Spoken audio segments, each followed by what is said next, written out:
Motivation can be a tough thing to find in the mini painting hobby, but we can always find some motivation in knowing that we're painting a model that we love, and once the hard work is done, we'll have a cool new piece of plastic to add to the shelf.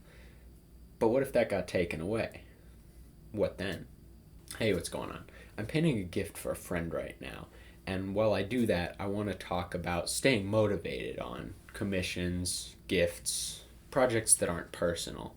And now you get to watch me base coat this model with all the grace of a toddler who just learned that the paintbrush isn't actually food. I'm currently painting a model of Eva 01 from the show Evangelion as a birthday gift for a friend of mine. He's a big fan of the show. Cringe! And I had the idea to paint this for him a couple months ago, so I found the model and I printed it out. Now I'm not the biggest fan of the show, and to his dismay I haven't even finished it yet, so it's going to be tougher staying motivated on this project. I have a lot working against me here. To start, I had to halt a personal project that I was really excited about.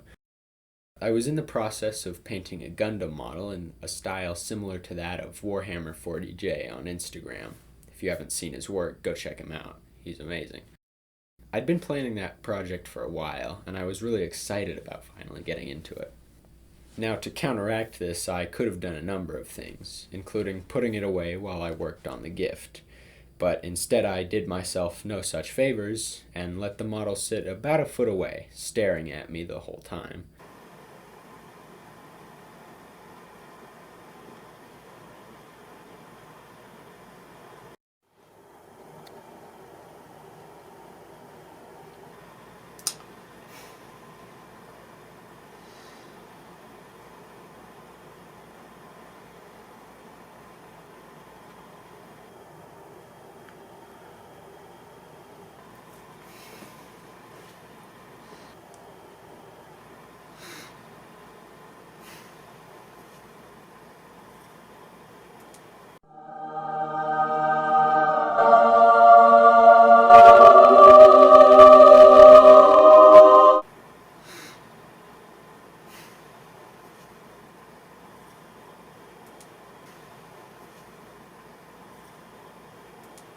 I also have a couple more models lined up that I'm looking forward to painting. This has especially in the past been a roadblock in finishing models that I'm working on, because after a while I would get bored with whatever I was painting and just move on to the next model.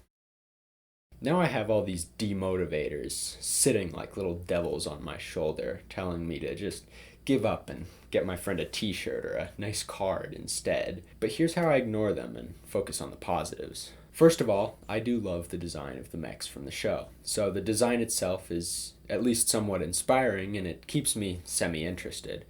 I've also been wanting to work on shiny surfaces, and this model is great practice for that, which is always a motivator, at least for me. Most importantly though, this is a gift for my friend, and I care about him and I want him to be happy with it, so I'm going to put in the effort accordingly. Another big motivator along that same line is the time constraint. I started this model on May 9th and my friend's birthday was the 24th, so I only had about 2 weeks to get it done. As far as keeping myself from switching to another model, I try to use future models that I have ready as more of a form of motivation rather than a demotivator. I find myself getting bored on whatever I work on, and to keep myself motivated, I'll just tell myself, well, I just need to finish it in a timely fashion, and then I get to move on. So that's how I stay motivated. Now let's finish up this model. So here I've finished painting the legs. I did one shadow of a darker bluish purple and 2 highlights with lighter shades of purple, and now I'm moving on to the feet. Initially, when I did the base coat, I had intended for that to be the darkest color, but upon looking at some more reference images, I decided that it wasn't quite dark enough, and so I mixed up a shadow color.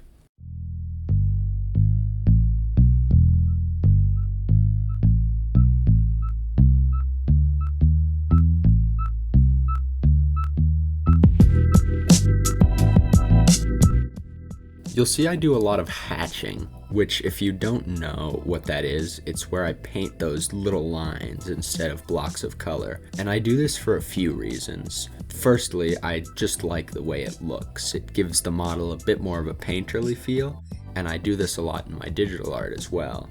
It's mostly inspired by the art of J.T. Leyendecker, who popularized that style.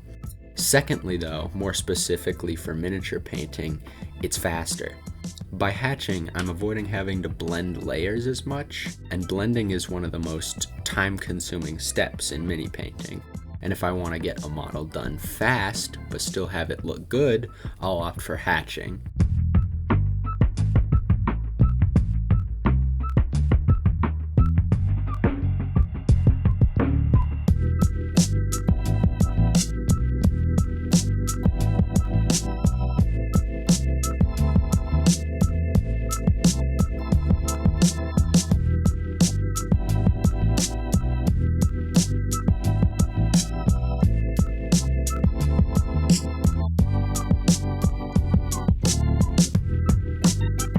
Here I'm doing a little bit of panel lining on the legs with the dark blue shadow color.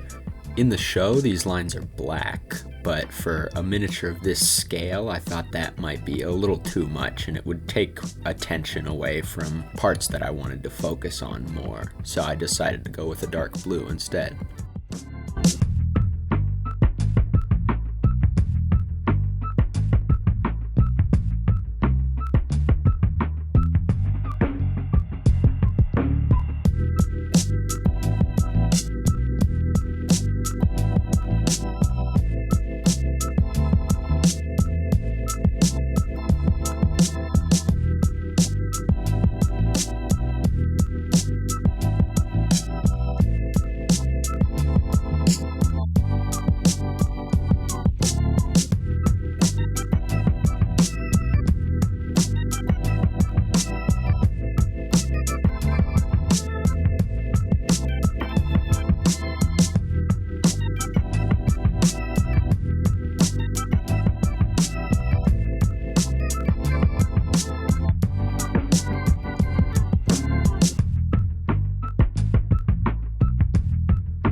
Now we've moved on to the green parts. This initial base coat of green is pretty dark, but it's still very saturated. And I want to go a lot brighter with that green while keeping that high saturation, because in the show, the green parts of the mech have this almost neon look that really separates them from the purple and the black.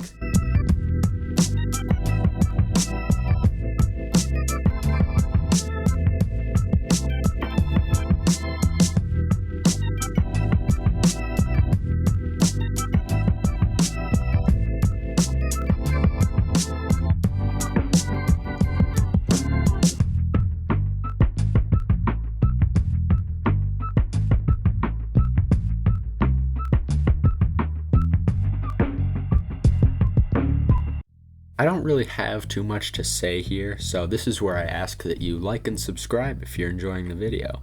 This is my first video, and I have a lot more content planned. It might be a little slow moving at first while I get everything figured out, but I'm hoping it'll pick up soon. Let me know what you think of this video in the comments, as well as any models you want to see me paint or any topics you'd want me to cover. Maybe tell me what I could do better too. Feedback's always appreciated.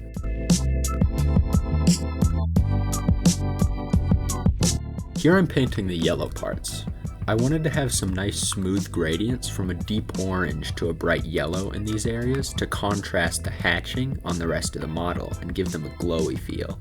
I paid special care to the panels on the underside of the neck because it's one of my favorite parts of the design.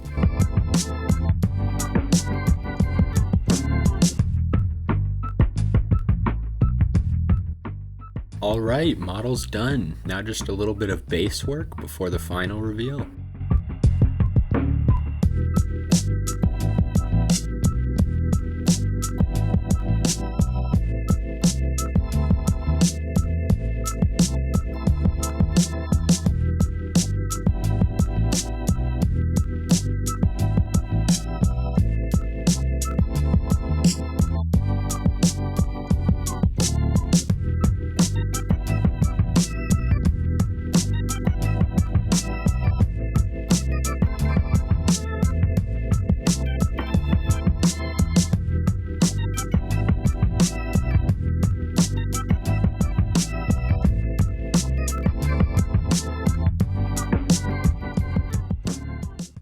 now, it's finished.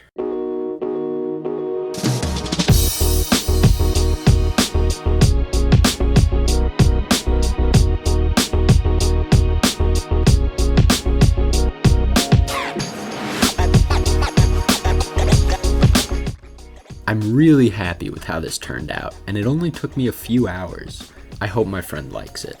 Thank you so much for watching to the end, and let me know what methods and tricks you use to stay motivated while painting. I'd love to hear them.